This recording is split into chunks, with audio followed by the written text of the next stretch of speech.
been weakened by recent events? It's hard to tell, but he's clearly losing the war in Iraq. He's losing the war at home. And he has become a bit of a pariah around the world. And it's not just NATO. It's not just the European Union. It's Japan. It's 40 nations.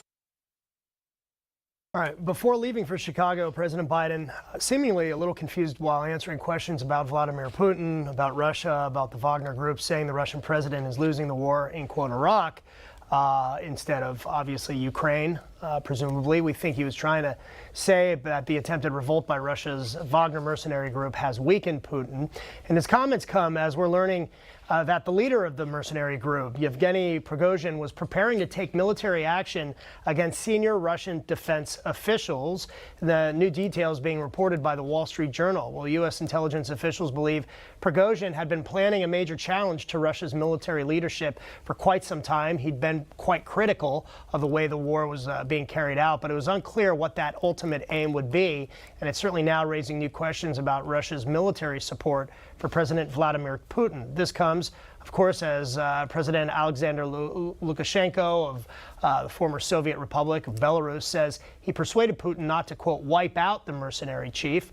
Putin initially vowed to crush the mutiny, comparing it to the wartime turmoil that ushered in the revolution of 1917 and then, of course, a civil war. But hours later, a deal was clinched, apparently, to allow Prigozhin and some of his fighters to go to Belarus for asylum, basically, or to go re-enlist and fight with the Russian military or go home.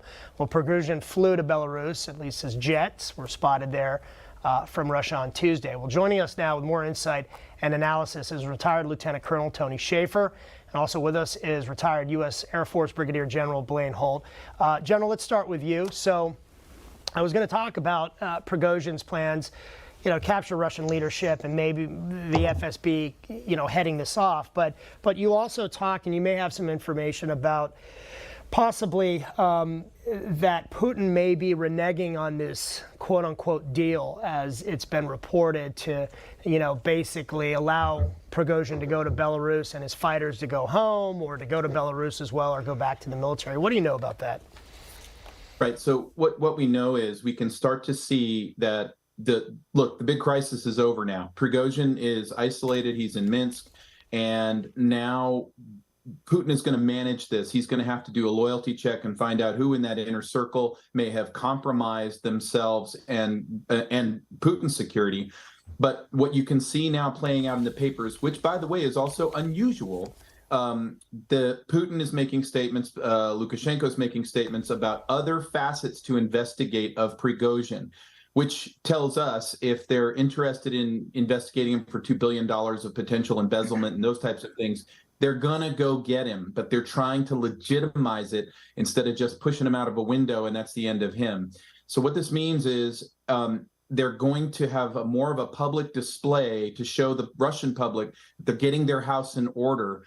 The person or the folks who better start covering down on their stories is the senior general staff in the Russian army, where we're hearing reporting that even Surovikin might have known in advance that this was coming and might not have shared it with Shoigu or Gerasimov. But it's playing out publicly, and that is very unusual for the Kremlin.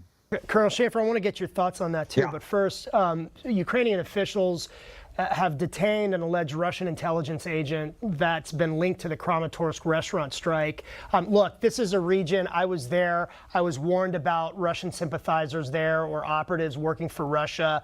We had a couple incidents where we had to be very careful about who we were talking to, people recording us.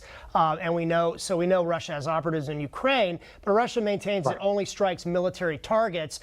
This pizzeria, this restaurant, one of only a few that's been open, that's where military goes, along with us journalists and civilians that are there. But that said, does this show that, it's basically,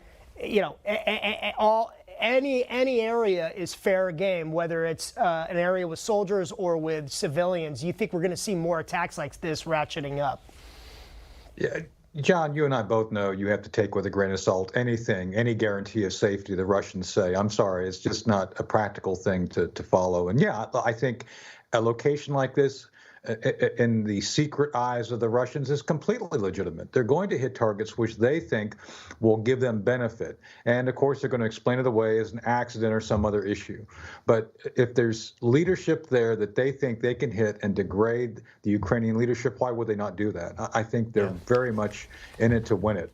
And so, and to the other point of what Blaine was just saying regarding the larger issue, the construct of going after Prigozhin and company, to quote Captain Willard in Apocalypse Now, investigating him for corruption and mismanagement of money is like handing out tickets at the Indianapolis 500.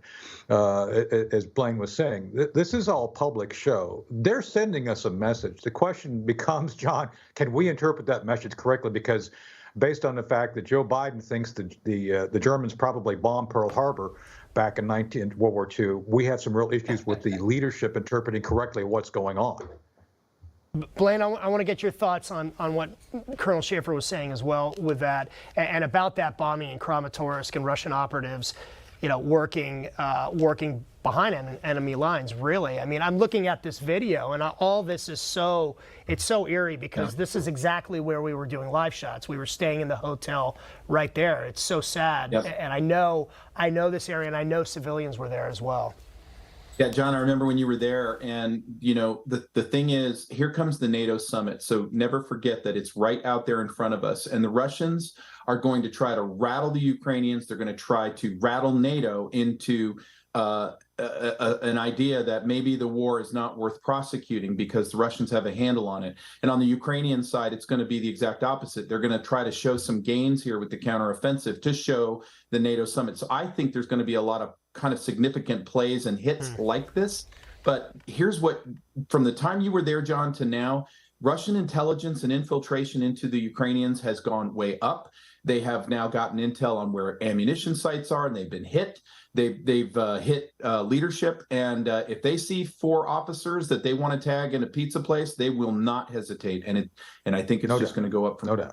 Yeah, we were always holding our breaths, too, when we were going to that location. It was one of only 2 restaurants that were open. Another one, which was outside, it was a barbecue place. It's where at the time, military was camped out there, and along with the supermarket that was full of soldiers. Gentlemen, General Holt, Colonel Shaffer, always appreciate your insight. Thanks so much for coming on. Good to see you. Thanks.